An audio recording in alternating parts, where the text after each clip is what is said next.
It almost seems they're on our side, Chameleon commented. Maybe they're just trying to make us stay in the castle, though. We can't afford to trust ghosts, Bing agreed. They could not exit through the front gate because the portcullis was firm, and they did not understand the mechanism for lifting it. They poked through the downstairs room, searching for an alternate exit. Bing opened one promising door and slammed it shut as a host of leather-winged, long-toothed creatures stirred. They looked like vampire bats. He cracked the next open more carefully, and a questing rope twined out, more than casually reminiscent of the tree vines. Maybe the cellar, Chameleon suggested, spying stairs leading down. They tried it, but at the foot, huge, baleful rats scurried into place, and they were facing, not fleeing, the intruders. The beasts looked too hungry, too confident. They surely had magic to trap any prey that entered their territory. Bing poked his staff at the nearest experimentally. "Scat!" he exclaimed. But the rat leapt onto the pole, climbing up towards Bink's hands. He shook it, but the creature clung, and another jumped on the staff. He thunked it against the stone floor, hard, but still they clung on, and still they climbed. That must be their magic, the ability to cling. "Bink! Above!" Chameleon cried. There was a chittering overhead. More rats were crowding the beams, bracing themselves to leap. Bink threw the staff away and backed hastily up the stairs, holding on to Chameleon for support until he could get turned around. The rats did not follow. "This castle is really organized," Bink said as they emerged on the main floor. "I don't think it intends to let us go peacefully, but we've got to try. Maybe a window?" But there were no windows on the ground floor. The outer wall had been built to withstand siege. No point in jumping from an upper turret. Someone would surely break a bone. They moved on and found themselves in the kitchen area. Here there was a back exit, normally used for supplies, garbage, and servants. They slipped out and faced a small bridge across the moat, an ideal escape route. But there was motion on the bridge already. Snakes were emerging from the rotten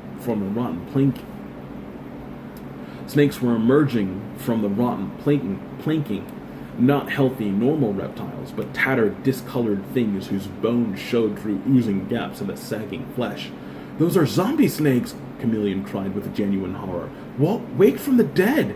"It figures," Bink said grimly. "This whole castle is wake from the dead. Rats can thrive anywhere, but the other creatures died out when the castle died. Or maybe they come here to die even now. But zombies aren't as strong as real living things. We can probably handle them with our staves." But he had lost his own staff in the cellar. Now he smelled the stench of corruption, worse than that of the harpy. Waves of it rose from the festering snakes in the putrescent moat. Bink's stomach made an exploratory heave. He had seldom encountered genuine, far advanced decay. Usually either creatures were living or their bones were fairly neat and clean. The stages in between, of spoilage and maggot infestation and disintegration, were a part of the cycle of life and death he had chosen not to inspect closely hitherto. "I don't want to try that, Bink. I don't want to try that bridge," Chameleon said. "We'll fall through, and there are zombie crocs in the water." So there were.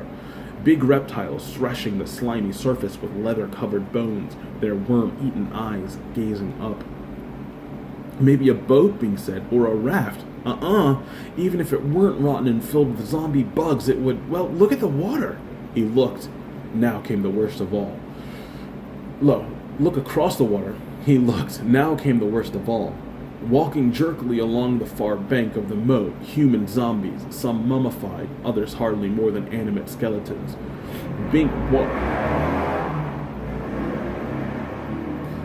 watched the awful things for a moment, fascinated by their very grotesqueness. Fragments of wrapping and decayed flesh dropped from them. Some dribbled caked dirt left from their over-hasty emergence from their unquiet graves. It was a parade of putrefaction. He thought of fighting that motley army, hacking apart already destroyed bodies, feeling their rotting, vermin-riddled flesh on his hands, wrestling with the ghastly animation, saturated with the cloying stink of it all. What loathsome diseases did they bear? What gangrenous embraces would they bestow on him as they fell apart?